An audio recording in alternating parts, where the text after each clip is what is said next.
In today's Leeds news, EFL Awards, Leeds interest in Shay Adams, Summerville transfer situation update, Rodon move possible without promotion, and Leeds refuse to move on Wober transfer fee.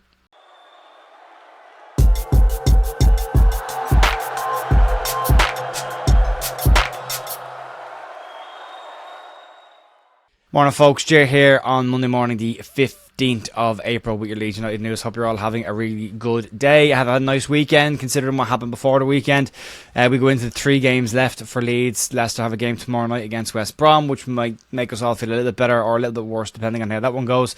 But yeah, we're down to the squeaky end of the season. You know you're there when the EFL Awards kick in, and we'll start off today's news with that the EFL Awards took place yesterday in the UK to recognise the outstanding players and achievements of players in this season's EFL divisions. Leeds were represented very well last night at the end of season awards, with Ethan Ampadu, Crescencio Summerville and Jorginho Ruter all being named in the EFL Championship Team of the Season.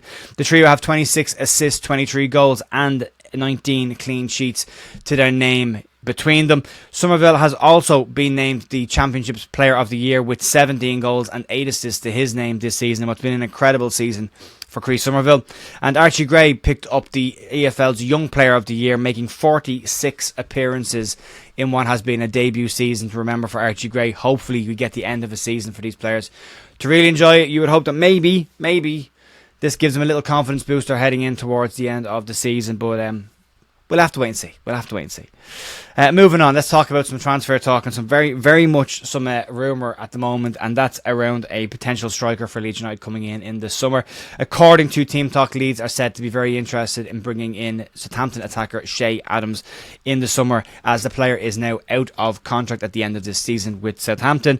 One area that Leeds are said to be focusing on is the number 9 position coming into the summer, with Joe Pirot, Patrick Bamford and Jorginho Ruter all having stints up front, but couldn't be described as being prolific in front of goal this season, and something Leeds will need to address should they not go up. And if they do into the Premier Division, we'll need to look at somebody who can score goals on a regular basis in the Premier Division. Leeds tried to sign Shay Adams before. They tried to sign him under Jesse Marsh back in 2022, and Victor Orta also tried to sign the player back in 2020. Adams has 13 goals to his name in the Championship this season, which wouldn't also be described as a prolific numbers either. If you're going to go after a Southampton striker with scoring goals, I suppose Adam Armstrong is the one that stands out there, but not a prolific striker by any stretch of the imagination at all. But free transfer, we'll have a look at it. Leeds have clearly been interested in the player in the past. We'll have to see what happens with this one. Moving on. Let's talk about Crescencio Summerville's transfer situation. Last week we spoke about the fact that Leeds were looking to open contract talks with the Dutch winger to tie him down to a longer term deal in the summer. There have now been consistent transfer speculation around Crescencio Summerville for several months now, and with Leeds' promotion push looking a little bit wobbly at the moment, that talk is only going to increase and more speculation is going to continue to float around the player. However, according to reliable journalist Ben Jacobs, Leeds have not received any concrete offers for the player, despite the rumours going around at the moment.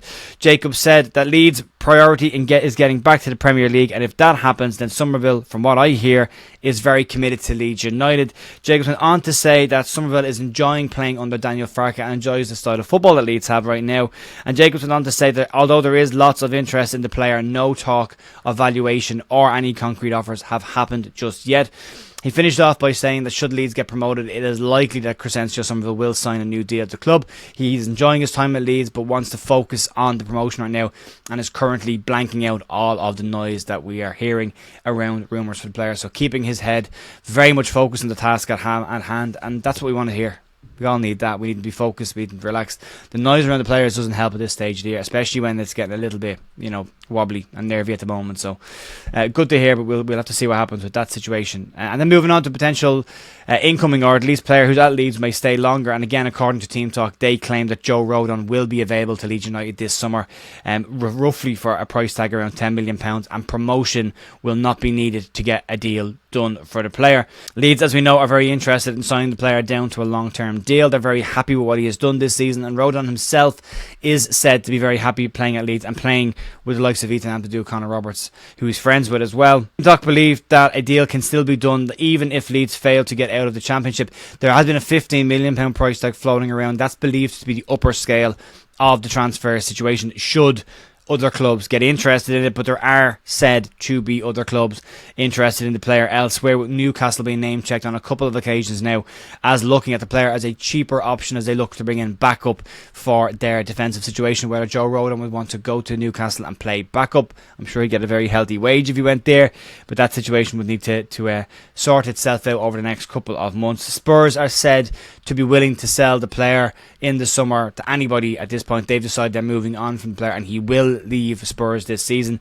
Whether he ends up at Leeds or Newcastle remains to be seen. The player, as I said, has said he's very happy at Leeds United. He's been brilliant for me this season. I think he's actually been shortchanged as well by not being in the EFL team of the season. I think a lot of the 19 clean sheets that Leeds have had this season come down to Joe Rodon playing in the team, but Ethan Ampadu's got that position there. But for me, Joe Rodon's been the standout centre-back for Leeds this season. I think he's been excellent for Leeds. I think if we don't go up, it's vitally important to Leeds keep hold of him, and if they do go up, they'll leave him with that done anyway. But Leeds will need to sign more quality in those positions should they get promoted anyway next season. Moving on then to the final story of the day, and this one relates to Max Wober's situation in the Bundesliga. And according to Borussia Mönchengladbach sporting director Roland Verkus, Leeds are refusing to budge on their £10 million valuation of the player. Wober has had an impressive season for Gladbach this season in what has been a faltering campaign for them, currently sitting in 11th place in the Bundesliga. Gladbach are keen to make the deal permanent, according to Verkus, in order to stop other clubs from nipping in and signing the player who, as I said, has had a very good season in a team that hasn't played particularly well this year. But he says that a move for the player won't happen unless Leeds are willing to move from their £10 million valuation. Verkus, though, admits that there haven't been any recent talks with Leeds United around the player, and that is due to Leeds refusing to budge on their position. Verkus says that if the fees involved are too high, he went on to say that if a deal cannot be reached on the transfer price, it will be difficult to continue with the player at the club. Wober himself is said to be willing to stay at Borussia Mönchengladbach this summer and is said to be very happy at the club there. But unfortunately, it won't be his decision to make. Leeds do know there is other interest in Germany in the player as well. Puts Leeds in a very strong position should they decide to hang on to the player for a little longer and try and field offers to other clubs. This was the goal that Leeds had when they loaned these players out at the start of the season. It was the hope was that playing consistent football would increase their transfer value and then ultimately help Leeds to offload them this summer for more money than Leeds bought them in for, or at the very minimum clear the same costs that they paid for the player. In Wober's situation, 10 million is what Leeds paid for the player. Leeds are looking to recoup that 10 million, which, if you consider he's had a very good season in the Bundesliga, there's no reason why 10 million wouldn't be a good valuation of the player and a reasonable fee for Leeds to charge for the player in this situation. But Verkus says that it's too high and they won't pay it, and unless Leeds can come down the price, there won't be a deal to be done. I don't think Leeds will budge on this. I really don't. They're currently refusing to do it. It's the same with the Mark Roca situation at Betis and the Diego Llorente situation at Roma. Leeds are just not willing to move on the price tags right now, so we'll have to wait and see. But we keep saying the same thing. If Leeds get promoted, these loan transfers go away. They all come back to Leeds, and Leeds can dictate where they decide to sell them to. If Leeds don't get promoted, all of these loan clauses will kick in again next season. Now, other clubs might come in and try and buy the players. That would be great, but they could move on loan again next season, and that would be a problematic situation for Leeds should that happen. Anyway, folks, that's going to be it for me today. Massive thanks as always. Have a great rest of your day. I'll be back tomorrow morning for more Leeds news. I'll see you then.